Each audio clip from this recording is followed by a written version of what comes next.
السلام علیکم ملګرو. په دې ویډیو کې در سره د خپل خوږ وطن د خپلې خوږې پښتونخوا یو څو ویډیوګانې شیر کوم.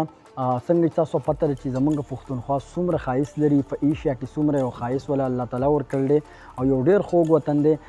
دا به تاسو ته الې پته لګي کله چې تاسو مسافر شئ، د خپل کلي علاقې نه لږ لرې لاړ شئ، د خپلې پښتونخوا نه لږ سایډ ته لاړ شئ، نو بیا به تاسو ته پته ولګي د خپلې علاقې د ښایست، د دغه غرونو، د دغه شینوالي. نو په دې ویډیو کې به زه تاسو سره د خپلې پښتونخوا د خپلې علاقې کوم چې زموږ خپل پښتونخوا د خوږ وطن دی، د دې به یو څو شارټ ویډیو کلیپ شیر کوم. یقینا چې ډېر قدرتي ښایست لري، الله ولې ډېر قدرتي ښایست ورکړلی، یو جنت وطن دی. نو تاسو راشئ هم د خیبر پښتونخوا د ښایست وګورئ او دا نورو خلکو سره هم شیر کړئ او دا راته کمنټ سیکشن کې لازمي ووایئ چې تاسو په پښتونخوا کې د کوم ځای نه یئ، د کوم ځای نه زموږ دا ویډیو ګورئ. کمنټ راته لازمي وکړئ او راشئ د پښتونخوا د ښایست وګورئ چې الله تعالی څومره یوه ښایسته علاقه پیدا کړې ده.